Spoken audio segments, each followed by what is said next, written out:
Just who is my mother? And why isn't she with us? Even my own father wouldn't answer my questions. Now I realize that Father hoped I would find out those answers for myself.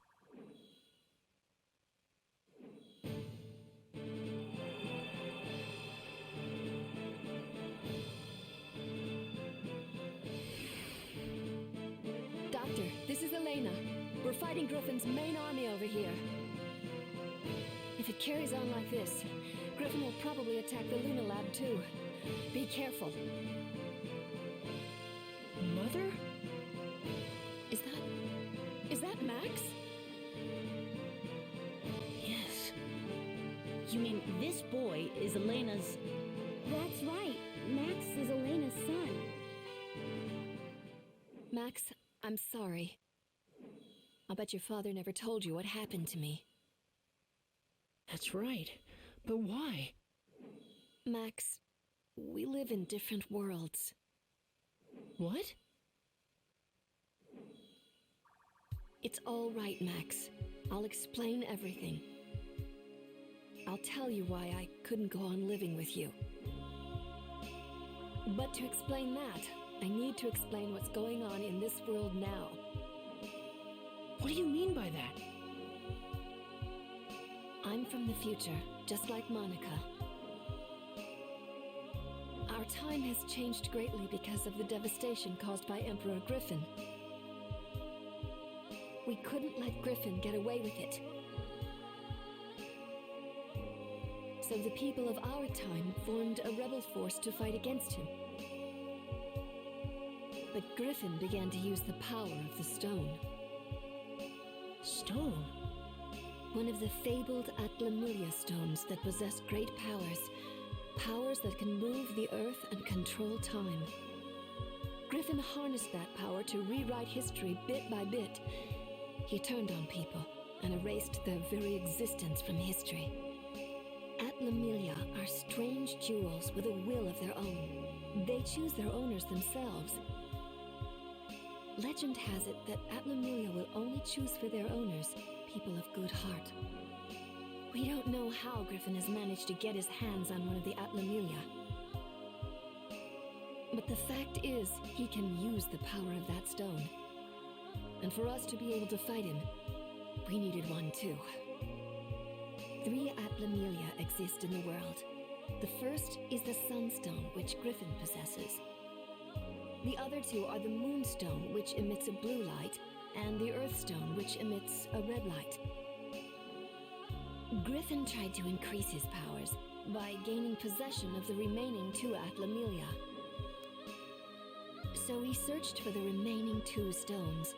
First, we traced the owner of the Moonstone. That was Monica's father, King Raybrand. At first we thought we could inherit the Atlamillia from King Raybrand to help us in our fight against Griffin. But the stone wouldn't accept any one among us as its owner. And so, in the end, we were unable to get the stone. We guarded King Raybrand so that the stone would not fall into Griffin's hands. We decided to protect the person that the stone had chosen from the threat of Griffin. But Griffin was devious, and he assassinated King Raybrand. Griffin didn't get his hands on the stone, though. The stone refused to become Griffin's, and instead chose King Raybrand's daughter, Monica, as its new owner. That's how the second stone came to be Monica's. And so we looked for the last remaining Atlamillia, the Earthstone. But we couldn't find it, because it didn't exist in our time. According to the prophecy of the great sage, Crest, the Earthstone existed 115 years in its owner was a young boy called Gerald. We knew that Griffin would use his powers to travel through time and go back to Gerald's era looking for the stone. In order to protect the red Atlamillia, I traveled to Gerald's time, and I made it my job to protect him. But during the time I was with Gerald, I fell in love with him. And then, Max, you were born. The first 5 years of your life. But then I had to return to my own time, because the war against Griffin was intensifying. I said goodbye to you and Gerald, and I returned to my time. I haven't been able to see you since. My mother is from the future? That's right, and we're the ones that were chosen by these two Atlamilia. But I was just given this stone by my father. No, not exactly. Your father couldn't even touch it anymore. He must have realized the stone had chosen a new owner. Gerald couldn't touch it himself, but he saw you could play with it without effect. The Atlamilia chose you as its new owner, so Gerald let you have it. I think that the Atlamilia have reasons for who they choose as their owners. There's probably even a reason why Griffin was chosen. A reason he was chosen? That's right. Like what? That I don't know. But the stones are guiding people for the sake of something great. I can just feel it.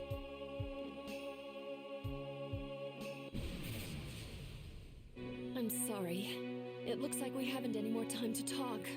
Just wait a little longer. If we can recreate Pasnos, we'll have a chance to fight back. Recreate Pasnos? But how? Max and Monica will recreate its origin point, of course. The origin point of Pasnos is a workshop in Heimrada, a village at the foot of Mount Gundor. You'll have to head there.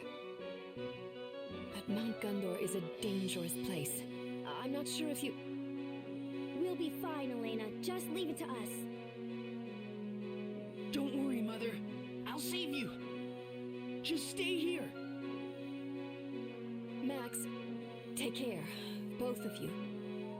You bet.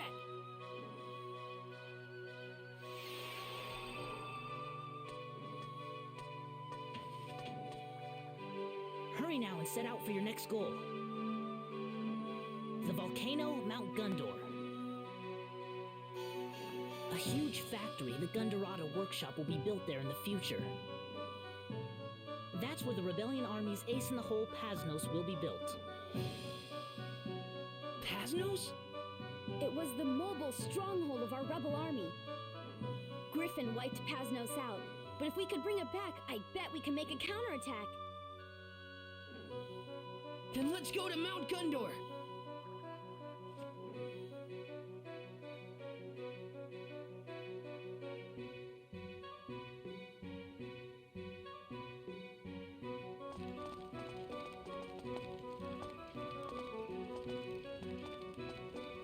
Hey, Max, Monica. How's that bridge? We finished the repairs ages ago, guys. Then let's head for Mount Gundor. All right.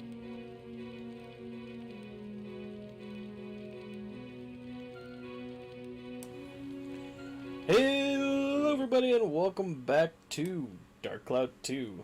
Last time, we left it off at a little bit of a cliffhanger, which took up 10 more minutes of video. Considering the video recording length was already at 45 minutes, I figured that was a good point to cut it off at, a little bit of a cliffhanger. We're keeping moving on here. We are not quite done here yet, though.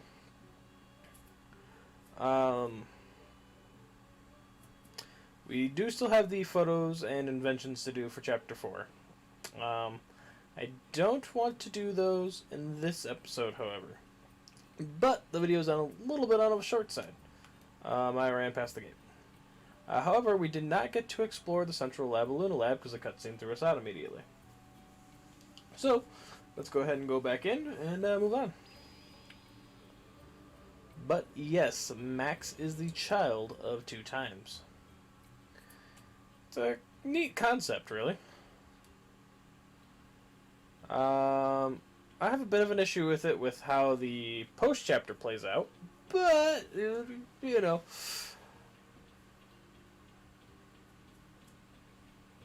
It's more competently written than the Disney Worlds in Final Fantasy or in Kingdom Hearts 3. At the very least, it's more competent than that.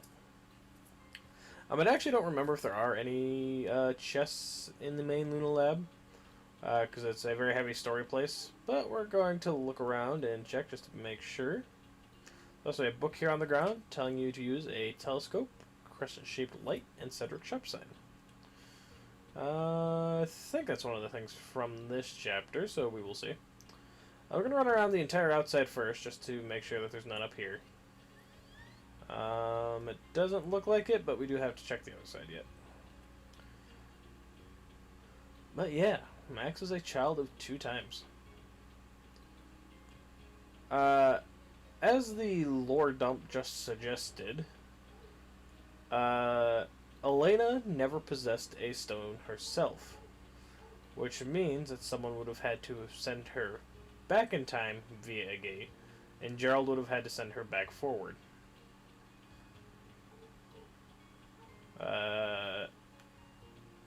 So that's a little bit of a complication on how the stones work.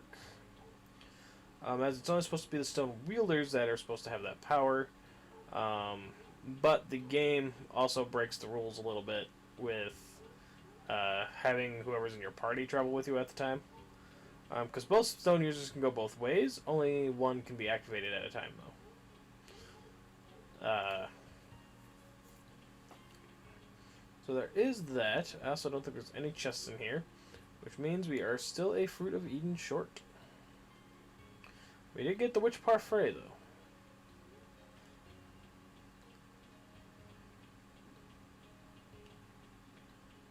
But yeah.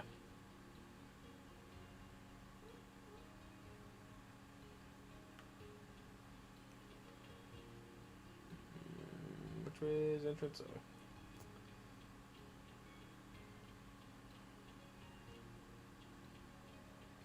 I completely lost my train of thought on my explanation there, but it's okay. So yeah. We'll touch more on that, though, when we do get into the post-game chapter.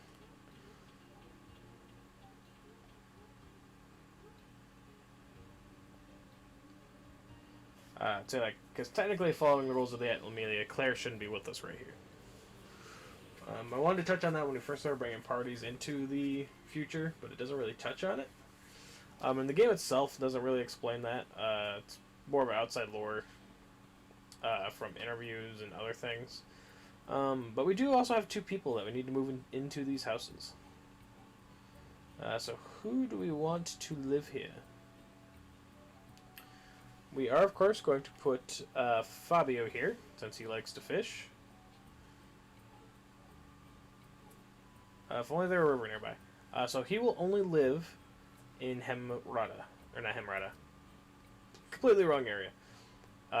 In an area where you can place a river, which I believe is only Sindane. So he will only live in Sindane.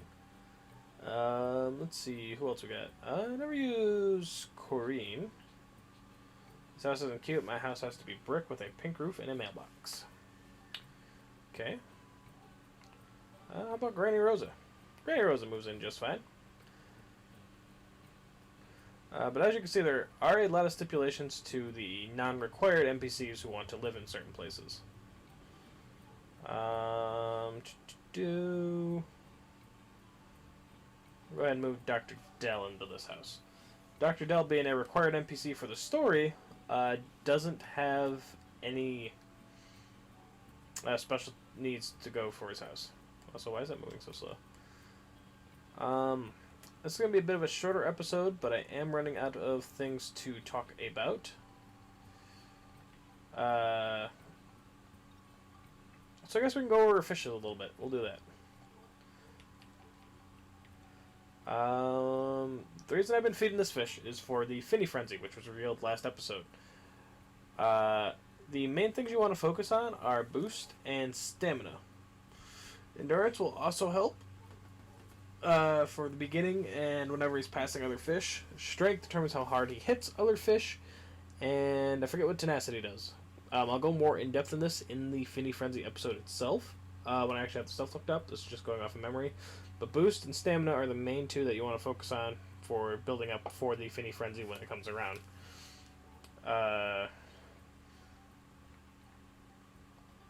Boost is its speed, and stamina